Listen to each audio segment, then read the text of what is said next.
It's the Sunday Soak, powered by Goose Island. Cheers, boys. I'm drinking the Next Coast IPA, what we affectionately call the heater in the 108. Yep. This will get you going early in the morning. My Sock Summer's got that sock sale going. Sox Golden Ale. If you like Golden Ales, you'll like Sox Golden Ale. A man you can trust back there. We always start the Sunday Soak with the humble brag. We were having trouble coming up with anything, and then we realized that I procured a ball during last night's game. Jose Ramirez hit a ground rule double. It bounced up into the 108. It bounced up probably 15 rows behind us. But because I'm a good rebounder, I got in position as the ball came caroming back down, and I was able to fight Nick Clark for it. And I ended up I did. Boxed out and got a hold of it. I thought it was an athletic play. Treasy, what do you think of the play I made? It was garbage time, and you scooped it up. I like what you did. Listen, like at a bar at 2 a.m., it still counts. It counts. So no, the rebound counts, baby. I almost got one the other night from the Cleveland Guardians fan caught it, but I did the same method you did. Got out in the aisle and just waited for the ball to run down, and he grabbed it. So I was like, all right, and I knew you were gonna get it because I do like you cupped underneath. I did go underneath, right? The grabbing it, I've done that move and missed, and you just jam all your fingers in the cement. It's a bad move. I haven't gone for a ball since. Hey, can I see the ball? Because there's a bee over there bothering me. Man, go ahead. Fire it over there if you need to.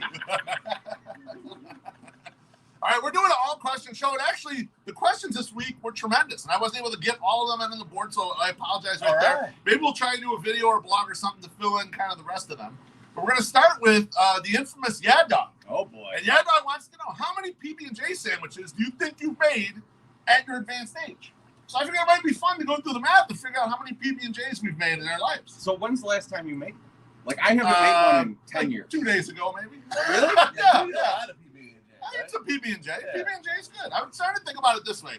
I've probably been the PB&J making years start about 8 years old, something like that, right? Yeah. You just say 8, 9 years old. Yeah. And so I'm 43, so that's let's say 34, 35 years, and I probably eat, I don't know, 200 peanut butter and jelly sandwiches a year. So what is that? It's 165 days. What is that pencil on? About 7,000? Is that 7,000? So let's say about 7,000. Conservative estimate, about 7,000 peanut butter and jelly sandwiches I've made. Give or take, I probably made a few for Bonita Steaky, not just for my own consumption. I've made 7. You're not as domestic as I am. What do you want? I don't know. I don't eat peanut butter and jelly very often. I think I'm probably in your realm somewhere. Yeah. But not the J though, because it would just be the PB. Because I would do that on a wheat bread when I was out in California. I don't know if you guys know what I used to do out west. I heard. And, peanut butter and mustard. I would have a peanut butter and peanut butter sandwich and would take it to work. Because that way, if I forgot to put it in the fridge, it wouldn't go bad. Because peanut butter on bread doesn't really go bad. But yeah, that's about it. But then now I got all these girls, the 2 girls, and they eat peanut butter and jelly 3 times a week. That's what I'm saying. 4 times a week. So it's a lot. There's a lot of peanut butter and jelly going in. So 7,000, 700,000. Let's say it's a group about 10,000 peanut butter and jelly sandwiches. With Treasy pulling up the rear, not doing her really helping. You stink. All right, next question is from Greg Miller. Greg asks, will the Sox pick up Kimbrel's option? Treasy, what do you think? He would have to completely melt down for them to not pick it up. So if you think about it, the way that this goes is I think there's a certain amount of games that he needs to finish, which he actually finished last night's game, I believe. He did. And so, but if he gets to that, it bests. I don't think it'll get to that if they use him as an 8th inning guy. So it'll become a club option, and then they'll be able to pick it up if they want. It's $16 million. You're not going to find a guy as good as Kimbrel if he continues his pitching like he is right now and like he used to. There's a couple bad years in there where he was having trouble locating the ball, but now it seems like he's got it down. If that sticks for the rest of the year, you're picking that up easy. You definitely want that guy on your team. And it seems like, from what Hahn has said, that they didn't look at either of the acquisitions, him or Hernandez, as a single-year acquisition. And you can kind of see it in the Hernandez thing because they fucking traded Magical. Can't wait to get his ass out the door. My son, Summer, what do you think? With Kimbrel, will they pick up the option? I think you have to. And for all the same reasons, and then especially, you gave away Magical. And if people don't because Magical went for Kimbrel, right? That's correct. Yeah. So, if you don't get that, the fans are going to be even more pissed. All the guys that like that little fun size motherfucker, they are going to be very upset if we don't have somebody to replace him, with going on in long term. fun size. I thought he said fuck size. I was like, whoa, where are we going with this? Fun size. Fun size. like the little fun size candy bars. He's not a big candy bar. He's a fun size. Fun size. I got it. It's all the goodness of the big one, just not as big. Littler version. Yeah. No, I agree with you guys across the board. Treasy, you kind of stumbled on a little bit there. You're not going to get a guy as good as him for just $16 million. No, for 1 year. And for 1 year, they want to only do these shorter outlays because they want to figure out what else they got coming through. So they like those kind of short contracts and the ability to have that control. So I agree. I think that was part of the plan. Unless he completely melts down, gets injured, something like that, I think he's going to be here next year at $16 million. Next question is from White Sox Sal. Fuck you, Sal. Good morning. Happy Sunday. I was asking Mrs. Beef, I was like, do you think White Sox Sal notices or anyone in our audience noticed that I always put White Sox Sal third on these questions? I absolutely put him in the third spot every time. I've never noticed. You never noticed? Okay. No one noticed. That's Mrs. Beef's like, no one noticed. Now that you say that makes sense. Always line him up third. All right, White Sox Sal, he said, this question's for Beef. Are you more happy that we got Kimball or sad that a good bit is dead? With Hoare going to the Cubs, that could have been a once-in-a-lifetime bit. You may have peaked. So I'll let you guys answer first if you think I peaked with that bit. Shit. You know, I never was that in love with that bit. So, so I motherfucker. It wasn't the best. No. This is Wasn't the best. I don't know. Two. This is Fuck not, both of this you, is huh? not a knock on you. I think that in terms of your bits, Yeah. it's low. It's low. The You had a Magical lot Sucks better bit? bits. I got better bits. I think that you Just the middled Magical on that. Sucks bit? And guess what? No, Cody Hoare. Oh. It's not gone. No. It's not gone because he's just on the north side now. Even though Keith Law just completely dismissed his existence in the article he wrote about the Cubs. But yeah, like he's just up on the north side. We're gonna have this meme probably this week. Very possible. How about you, Mike? I'm going to fully disagree with him. Okay. The Cody Hoare bit was awesome. And then also the unfollow screenshot video. First of That all, was really good. I'm surprised you were able to even do that. I'm proud of you. You're learning all these things. Yeah, I have to admit, I had to go on YouTube to learn how to do it. I had no idea how to It do was this so shit. good, and because I'm like, what's he got about? And then I see it go unfollow, and I was like, oh yeah, and that's so I retweeted it because I thought it was that good. Yeah, no, that's a good bit. But hey, Cody Hoare, adios. He already dogged you once. So, He did. Yeah, he played me. I like Turn me I out. like your crochet bit better. The John Holmes. Yeah, the only John a few people Yeah, like that. That's, you know why? That's an Indian style Yeah, bit. because it's something that not everybody knows what you're talking about. That's true. That's true. Not everyone gets it. White Sox Sal, fuck you. How dare you say that I peaked right there? I got a million Never. bits, like Treasy was saying. You can kiss my ass. My furry, almost brown Mexican ass. You can kiss for even It's saying like that that shit, big. okay? It was that And am big. I sorry to see Cody go, yeah, I thought he had some potential, but you know what? He wasn't getting it done this year. We're trying to win this fucking World Series. So, Hell yes. bye-bye. See you later. See you, Cody. Next question is from Carrie. And Carrie says, with the news of Nick Madrigal being traded, am I going to be okay? As okay as he Is can. Carrie going to be okay? It's What do you okay guys as he think? can. Let's like something. Yeah, I don't think he can get any worse or make that much better of a difference, make himself much better. So yes, you're going to be okay, Carrie. You know, I think he's going to actually be better because now really? he's not going to have the stress of dealing with trying to say that Madrigal is so good when he's like kind of a slightly above average second baseman. Yep. And he's going to not have all the headaches of fighting that fight. So I think he'll be even better than he was. I'll be honest. I see a lot of the Madrigal stands really biting their lip like it's going to be okay or whatever. I'm waiting for a big meltdown from them. It's coming. A big meltdown's coming. If the Sox get bounced in the playoffs early, or next year, Madrigal comes out of the gate and he's hitting 370 for the Cubs, and it's like, oh shit. Then that's when they'll finally shed this. Right now, because he's injured, they can't fully divest it. Yeah, you can't say it's a bad thing. Yeah, they're not. They have the emotions in them still. They're trying to put on a face to make. Oh, we're okay. We're okay. They're not okay right now. Okay. And we're gonna see. Carrie, I don't think you're okay. You may be okay. The Sox win the World Series, or Madrigal goes over there and the North Side sucks. Then you're probably gonna be okay. Otherwise, I'm really worried about you, bro. He can be very injury prone too. That's Because like that's another thing. Like the Cubs are taking a big risk on that. It might pay off. It might not. Same with us. But Absolutely. I think it worked out. I do too. The next question is from AW. AW says, after all these deadline moves, what AL team concerns you the most in a 7-game series? Treasy, go ahead. I mean, it's still the Astros. Like I think the Astros are the team that like they hit so much, and we've seen them quite a bit. We have not faced Greinke. That's true. We have not. And I don't want to face him in the playoffs. and in a 7-game series, you're probably going to face him twice. And then I know, we didn't have Eloy when we played them. They did not have Bregman. Right. And that is a problem. Like we can seeing that the amount it fixes their defense and the amount that it adds to their offense is a lot. I mean, so it's I don't know. That's the team that I'm most afraid of. But I think we could beat them. I definitely think we could beat them. We did more to fix our bullpen than they did. So I think that there's a path to beating the Astros in the playoffs. And if we do, it's going to be like remember we were in 05, we were at that first game against Boston. Yep. And they just paced it. Yep. 14-2. And we kind of looked at each other like, they can absolutely this do team this. can do this. Yeah. And I think I would like to actually see the Astros sooner than later in the playoffs, because I think that would be our Pistons, right? Of like saying like, you beat the Pistons, now everything else we're just gonna roll through. Like, fuck the Suns. I suck. Summer. What do you think? I definitely what's the play? Okay, yes, Astros very good. Also, Tampa Bay. Yeah, I think Tampa Bay like gets stocked and loaded again. Like they're ready to go. They're ready to fuck some shit up, and they're like kind of an unknown. So like that's like kind of like the thing. Like they scare me a lot just because they don't give a fuck. I mean that's what it is. It's like that Florida don't give a fuck attitude, and like they got so many weird parts and no stars, and just plug in however they want. And White Sox fans, if you're ever feeling really bad about our injuries, I want you to go to Roster Resource and Fangraphs and look at Tampa's injuries for their pitching. It is ridiculous. They have like 12 pitchers, like usable pitchers on the injured list. So, they're scary even after all that shit. So let's not bemoan our losses. I mean, I agree with you guys, 2 answers. Those are the 2 answers in my opinion. I don't give a shit about Boston. I don't give a shit about Oakland. If Toronto or the Yankees make it, I don't give a shit about them either. It's those 2 scary monsters, the Astros and the Rays.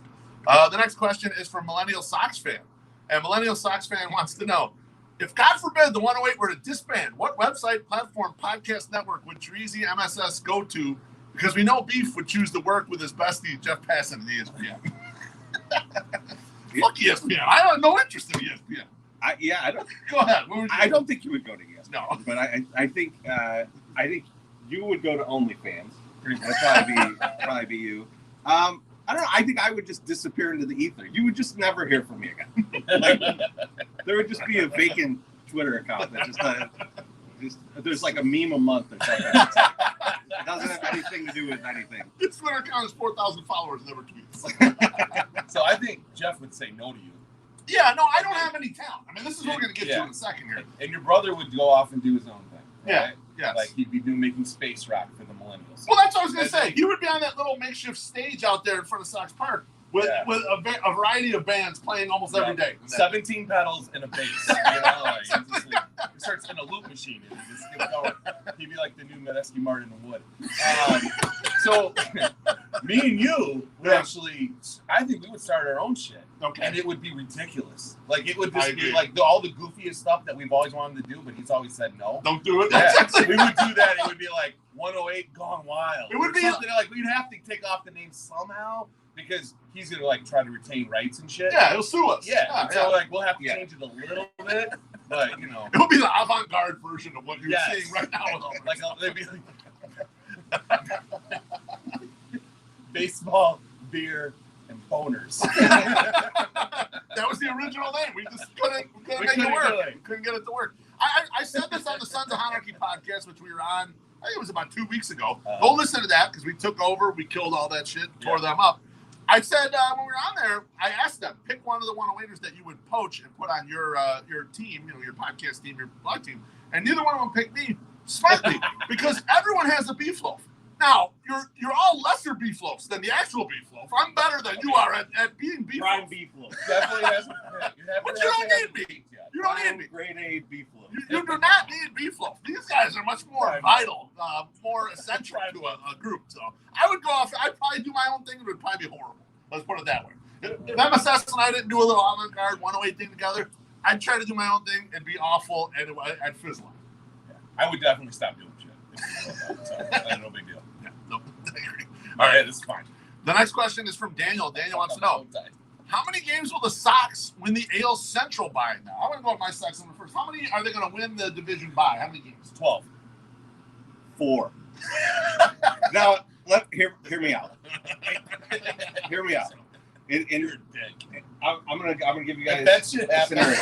I'm gonna beat his No, ass. no. I'm gonna give you guys a scenario. So like, I think that they clinch pretty early.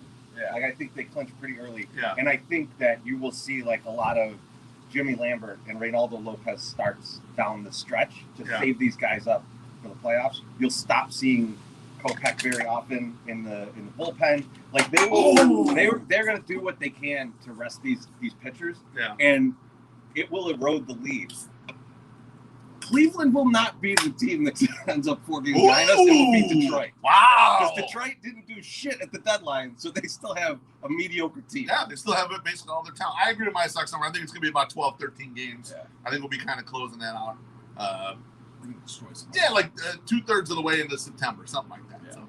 Plus, All right. other teams are going to beat these guys too. Like it's not just us. Oh yeah, because they're mediocre. You passed it off, dude. Now you got to show You. Oh, damn it. All right, next question is from Mailman Jack. Jack says, you're attending a wedding. Do you normally give a physical gift or cash? Cash. Cash is king. 100% cash because I know how much of a pain in the ass it is to write Mr. and Mrs. the new couple's name, and they're like, "Yo, her name isn't even changed yet. How do you deposit it at the bank?" But we did find out that the bank will just take checks. Oh, So wait. do they care? I didn't mean like physical cash. Like Oh, physical gift, fuck that cash. I'd Like never a get. crock pot or I'd some never bullshit. get a gift. No, No one wants that. I was gonna say, I feel like the people that give the gift are cheaping out on you. Because usually, if you're gonna give cash, minimum, if it's you and someone else, you got a date, it's minimum $100, but it's probably gonna be higher than that, right? But if you give a fucking, place setting, what is that? $30? You're getting out of there real cheap, man. People, you're ripping them off for the wedding. And who's You got that open bar You can't for buy one place setting. That's stupid. It's dumb, right? Give some cash. Give envelopes like in Goodfellas. When you see it at the wedding, the big thick envelopes, that's the shit you want to give to the people, all right? Take care of them. Thank you. All right, next question is from Sox and Fins. Sox and Fins want to know, did the Sox fuck up not trading Jake Burger? Seems like he has value and nowhere to play on the current squad. Teresa, you gave a good explanation of this when we did a Twitter Spaces with Josh Nelson on Friday during the trade deadline coming down to the end. Why don't you give the Sunday Silk audience your dissertation? Yeah, so here's the problem with trading Jake Burger, is that I don't think he actually has a ton of trade value. Let me get a beer so I can explain this better. So the problem is he's basically a corner infield guy. Yep. Right, and he can hit. We know he can hit lefties. He's hit righties so far, but that's not kind of a proven commodity yet. Right. So right now, he's a guy that kind of most teams have. That guy is in most minor league systems, and he's like 25. Right. Coming off of 2 surgeries, right? Like, so there's not a lot of upside on a Jake Burger if you're making a trade like this, right? Like, so you're looking, if you are taking a guy who's a corner power guy, you want a younger guy. You're going to go for an 18 or 19-year-old guy if you're doing that. The fact that he doesn't have somewhere to play here, I think that's incorrect. I think Yoan Moncada will miss enough games in a season that your backup third baseman gets plenty of run. I think Jose Abreu is getting old enough that a backup first baseman is necessary. And where Jake Lamb was fitting in and playing quite a bit is where Jake Burger can hit if he can hit right-handed pitching, which very small sample size looks like he can. Yeah. And so I think that to another team, they weren't going to get much for him. For the Sox, he is a huge upgrade over the Jake Lambs of the world if he's hitting right-handed pitching. So I think the Sox, after seeing how much dedication he put in to stay at third base, because like I thought he was going to have Cool Ranch Dorito and Mountain Dew himself out of the league, and instead he lost a bunch of weight and he's like, no, I'm a fucking third baseman. Yeah. And the fact that he's done that, I think the Sox are committed to him the same way that he has been committed to the Sox at this point. And I think that you will see him in a backup role for now. Like when you get to 2022, he'll be in a backup role, but contributing a lot, playing 3 to 5 times a week. You know, so I don't think that – I think that we've got to get out of the mindset that, like, your backups are going to suck. You should have guys pushing guys out of positions. Like, that's how good teams are. And God bless we got fucking Jake Berger there to start pushing up on these guys. That's a great position to be in. Am I supposed to anything to add there? No, but like, is it that hard to move from third to second? Because we might need a second. It is. Yeah, It it's is, pretty especially hard, when yeah. you're on someone who's had more surgeries on their leg than Darth Vader. you can't be moving that side to side like that. Yeah. I mean, you think about it like this. Think about the difference between like playing like a linebacker and then like a cornerback. You got to like kind of zig and zag with these guys. The linebackers got a little more direct path. Yeah. Like you're it's very different. Like so yeah, I think that you'd be asking for an injury if you put him at second base. Also, I think our friend Jim Margulis has seen him play second base and said that it is a train wreck right now. So I don't think we need to go there. Early returns, man. All right. Next question is from Delia. Delia wants to know, what was your favorite celebrity deathmatch set and why?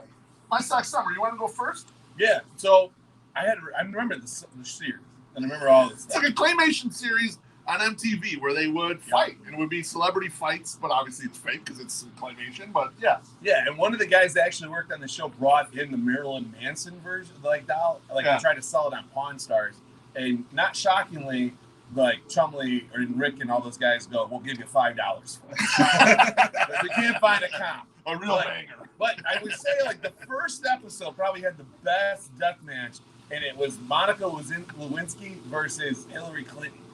Which was like that's totally timely, totally topical. So let's go with that one. Treasy, how about you? See, you brought it up. The one I remember the most was the Marilyn Manson against Garth Brooks. Was it Garth Brooks? It was Garth Brooks. Yeah, and I remember it being very ridiculous. So like I think that was probably my favorite. I know there was some. I'll let you go because there's some other ones that are. You want to run back a few more? Yeah. I mean, the one for me, and it really brought the whole MTV experience together, especially when they got beyond doing videos and they started doing more TV shows, was Beavis vs. Butthead. Because they started off, I mean, this is like total MTV stuff. You try to sell someone on Beavis and Butthead, now they're like, this is fucking stupid. But we loved it back then. We thought it was fucking hilarious. They start off as 2D, and then at some point during the thing, they become 3D and then they're fighting each other. And Beavis wins because he turns into Cornholio.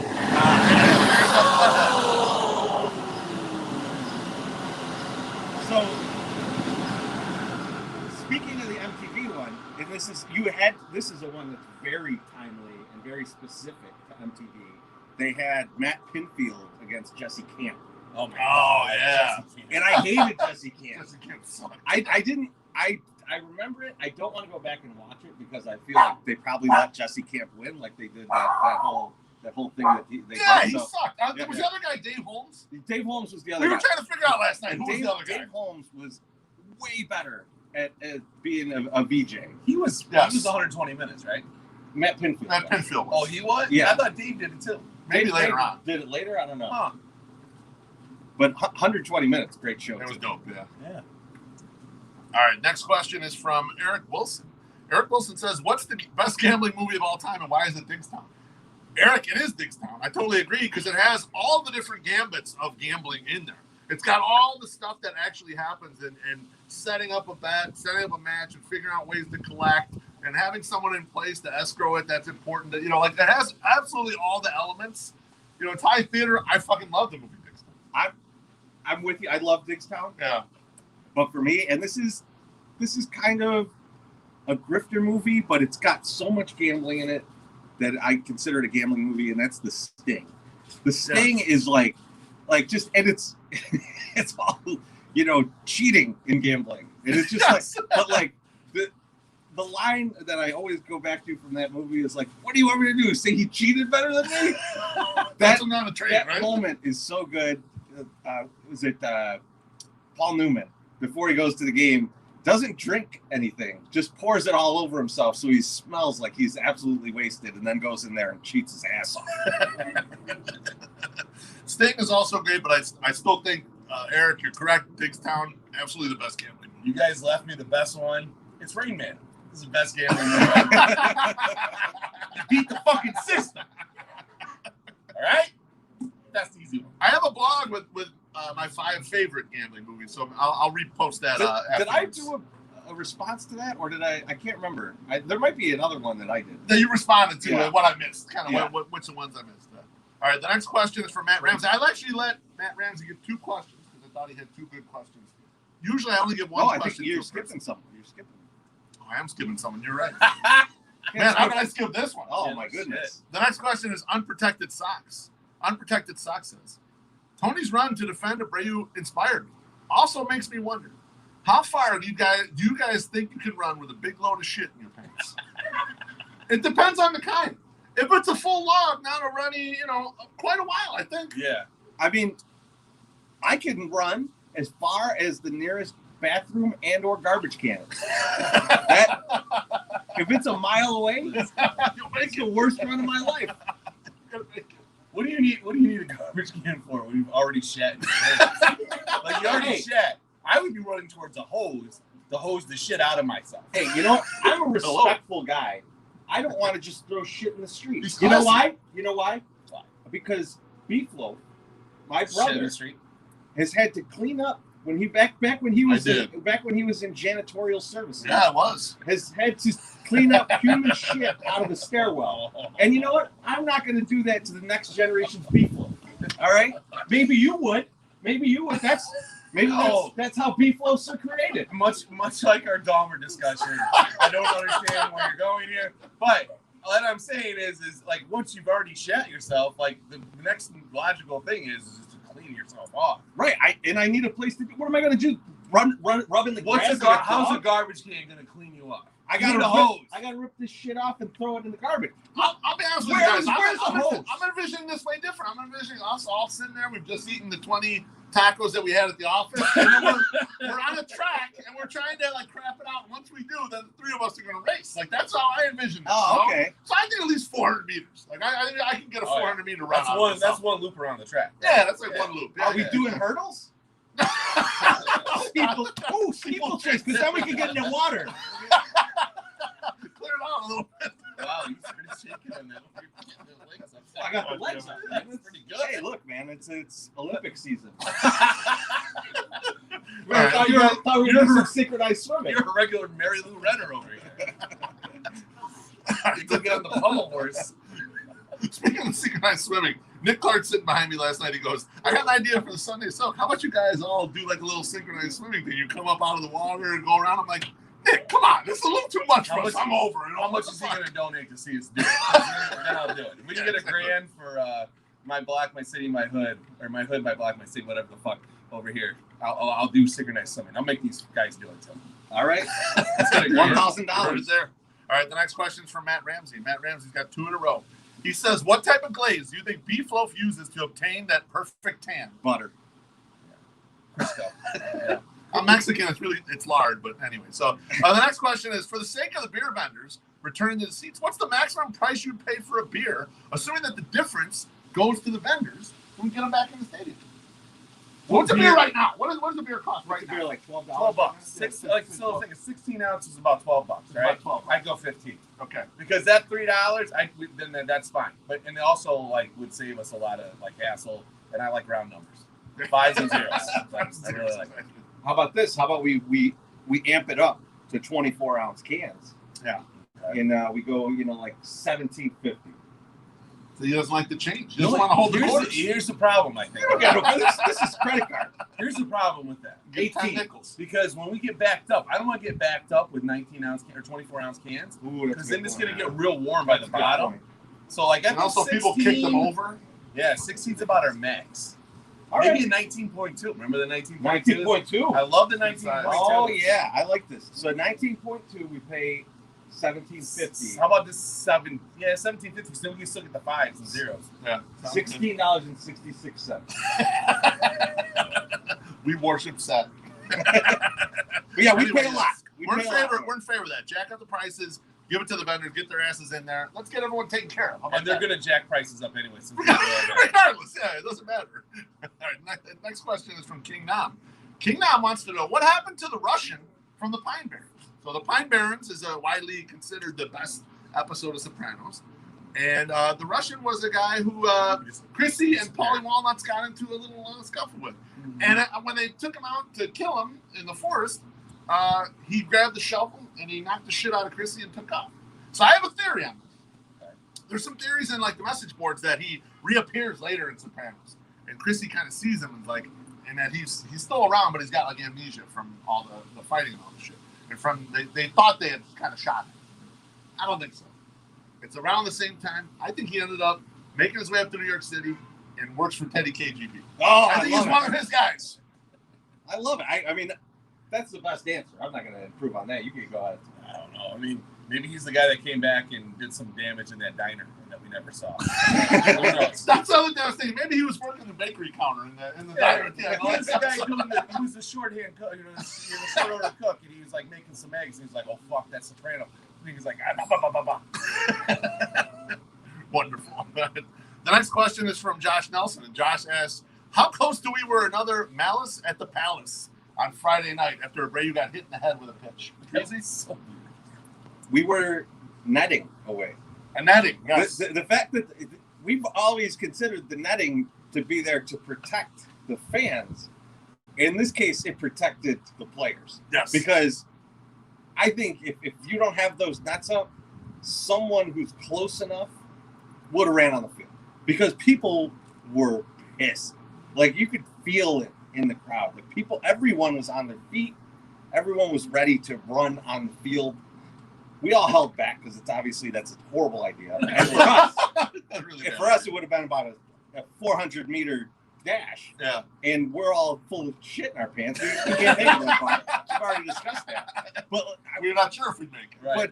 But yeah, I mean, like, I think there would have been someone with more access to the field. I think at least one person would have ran out there, and it would have been a shit show. So I'm glad the Nets are there, just like I've been glad about them ever since they put them up. This time it helped in a different way. There's no question. My sex, what do you think? yeah, I don't know. The thing was like everything surrounding it seemed bad, but like Jose Abreu didn't seem to be upset with the pitcher at all. I knew that he didn't try to hit him. Yeah. Because I got a text from another guy who's like, "We're gonna see a fight tonight because of that." I was like, "I don't think so," because I think the players were cool.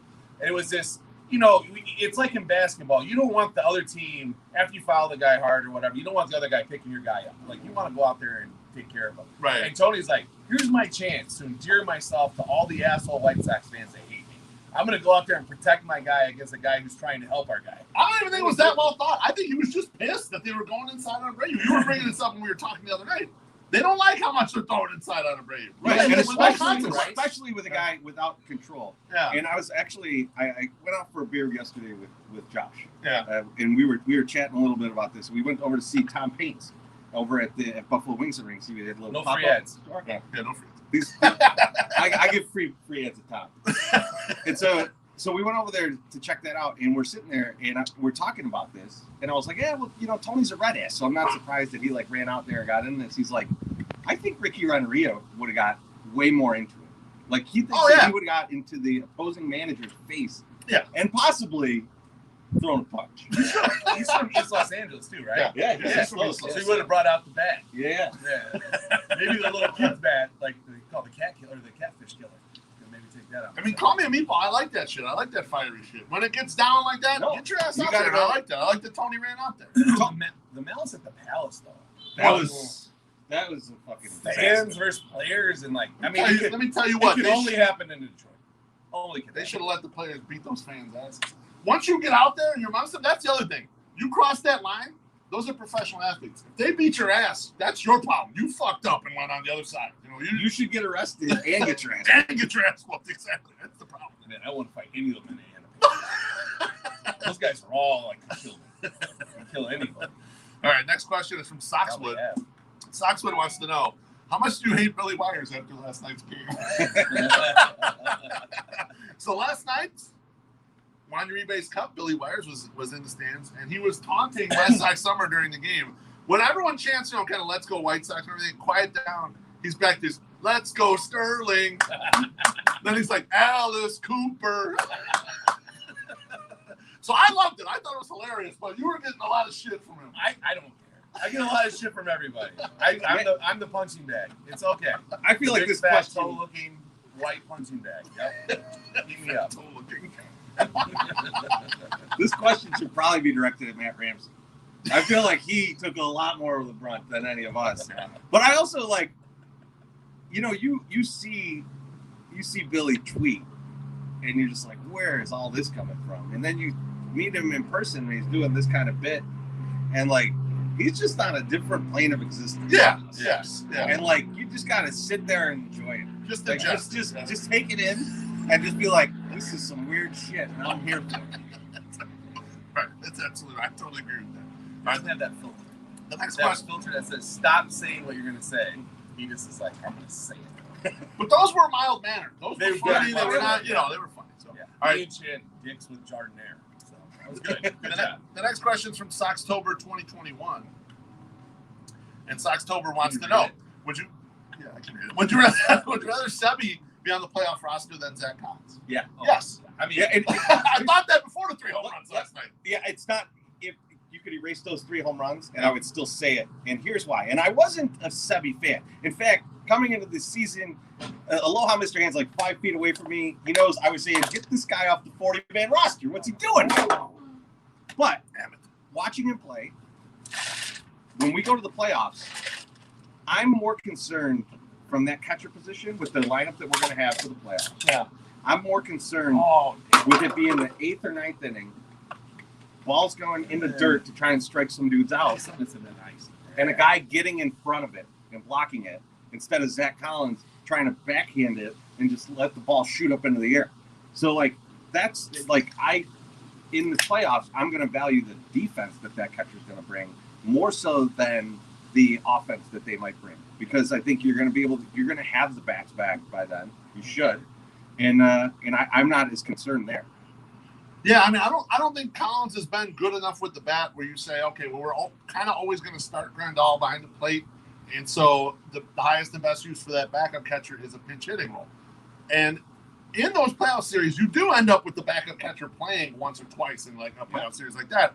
I'd rather have Sebi starting. No offense. If there's one of them guys is going to start, I want Sebi. So Collins would have to be like a 20, 30% better hitter than he is right now for me to even contemplate this. So I think it's Sebi. You could also have Grandal be a DH, and you could keep all 3. Yeah, and then you have Sebi as the catcher. Just like going to catcher and lose that bat, but then still have it as a DH. I mean, if it weren't depending on how this all goes. Let's see how it Yeah. shakes out. If it weren't for last night, I would be like, maybe you catch Sebi, but the pitcher hits instead of him. But but he showed up last night, so I'll give him a little benefit of the doubt. You know, Tree dongs. I was thinking about this last night. Like, you know how they check for the substance now with the pitchers? Yeah. They like literally should have had like Sebi piss in a cup on the field. No, they did. You didn't see that? And, They brought a bucket yeah, out. they're like, here, okay, all Pull right, your buddy. dick out. Take a You piss haven't for us done right this now. ever. Please piss in this. We have to go check it right now and make sure. But when he pulled it out, they realized this was all just big dick energy. That's absolutely right. Big Seb. All right, the next question is from our guy, Nick Garcia. Nick wants to know, if they made a sequel to Rounders following Ed Norton's character Worm around after the events of the first film, what kind of hijinks do you think he would get into? Teresa, you start. I got some thoughts. Oh too. man, I had so many thoughts on it. I was like, so I definitely, because it was from Nick, I was like, man, sports gambling comes to mind. But what I kind of what I really thought would be fun would be if he like really got into online poker. That's exactly what I was thinking as well. And like Ed Norton is such a great actor. Yep. But like you rarely see him with any type of prosthetics on. I want a big fat Ed Norton. Yeah. And like that he like needs to like part of it is that they find him, Kanish finds him, and he's like, oh my God, Worm, you've got the diabetes. And they gotta slim him down and get him back into shape, and then by the end he's playing like 20 screens and just dominating. And cheating. Well, that's what I was going to say. I was thinking about all the cheating scandals that happened in poker, and I could totally see him being with fat ass Russ Hamilton and the UB cheating scandal where they could see the whole cards and they're playing against people in the heads up games, like all the different things that happen in poker. You know, the best handing that some of the teams would do, and some of the limit games and shit. Like I totally see him doing all that shit. It's debatable if this truly was a Ponzi scheme, but one of those sites was deemed a Ponzi scheme. I forget which one it was. It was Full Tilt, I think. Full Tilt? Okay. Yeah, I think Full Tilt was. They had all the Really? pros advertising it. Yeah. Yeah, and so like I could see him being part of that. Yeah, for sure. He could be the one who actually turned it into a Ponzi scheme, and all the pros are just kind of like, what happened? I mean, I want to save some of this stuff for the next time we do chicken dinner with Sammy Panayotovich. But there's a lot of stuff in the sports betting realm too that is a little sketchy and that you get away with that I could totally see Worm getting in on. Pass posting for sure. You know, all there's a wide variety of online type gambling things where there's some angles to be shot. I could see a whole movie about Worm getting into that. And believe it or not, the online gambling, at least back in the day, now I know now all of it's kind of coming above board, may or may not have been controlled by kind of the same people that he was running into in the first round. That's true. You know, you got to be careful what you do to who. So anyway, great question. Next question is from Chris McGowan. Chris wants to know, who from White Sox Twitter am I most likely to run into at the Slaughter concert on August 7th in Lombard, Illinois? There's two guys. Yeah. There's two guys, Wally and Biggins. Yeah. Yeah. And They Wally's probably got gonna VIP or what if there's a box that they could sit in. That's probably what they got. Biggins will say, "Oh, nice to meet you," and cheers you. Wally will tell you about the most obscure track and how the guitar part on it is one of the best guitar parts in the history of rock music. So, whichever conversation you want, pick. And you will spot Wally because he'll be wearing a skin tight Slaughter shirt that says "Youth Gone Wild" that he bought at the last Slaughter concert he went to back in '88. Absolutely right. All right, we're gonna close this out with Juan Ribe's Cup as we usually do. Juan Good to see Ribe's you last Cup. night, Billy. Yeah, it was good. It was good to see you, Billy. I'm glad you didn't grab any of our genitals last night. Thank you. I appreciate that. If you could ride one White Sox Twitter mustache, whose would it be? Can I go first? I'm going to take a non-obvious answer. Please okay? go first. And he's sitting right here, over here. But when Aloha Mr. Hand had his almost, it was like a burnt sienna caterpillar Yes. that he grew out. Super rideable. Very rideable. It was thick, gorgeous, and a color I wasn't expecting. You'd So be kind that's of scratchy. where I'm going. Yeah. Yeah. You might get a little banged up, but it's worth it, you know? If we're going people growing them back, I mean, I think it's obvious. Yeah. Steve Stone.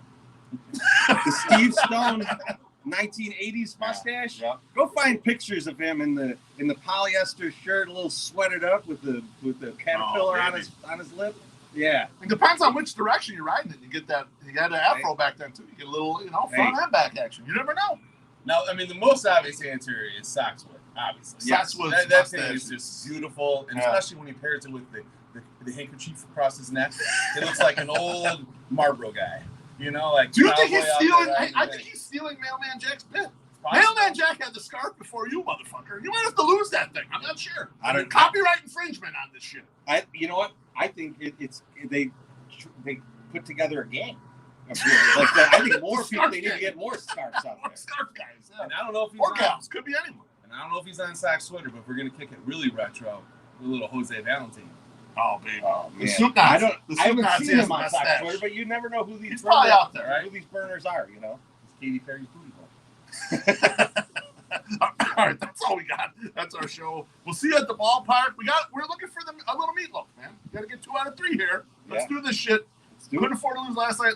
We'll see you up there. Peace and love. Peace and love. Go Sox. And thanks, Cruz.